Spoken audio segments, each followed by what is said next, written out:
L'Auvergne manque de médecins et c'est particulièrement criant dans les Combrailles, la montagne bourbonnaise et le nord de l'Allier. Pour inciter les étudiants en médecine à s'installer plus tard en zone rurale, l'État propose de leur délivrer une bourse de 1 200 € par mois et ce durant plusieurs années. C'est ce qu'on appelle le contrat d'engagement de service public. Un interne qui pendant 4 ans percevrait cette allocation s'engage à servir 4 ans dans un lieu d'exercice déficitaire.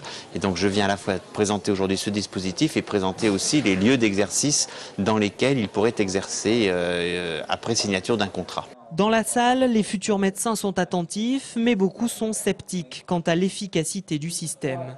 Je ne suis pas sûr que ce soit vraiment la solution qui règle la démographie médicale en France. On a une des densités les plus importantes de médecins en France.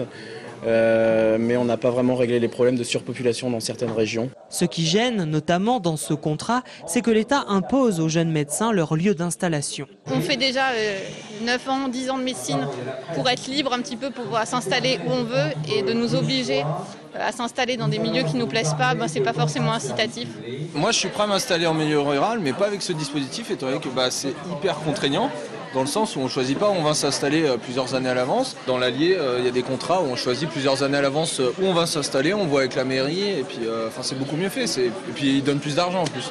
L'an dernier, seuls 7 contrats d'engagement de service public ont été signés par des étudiants auvergnats. Cette année, 14 contrats au total sont proposés.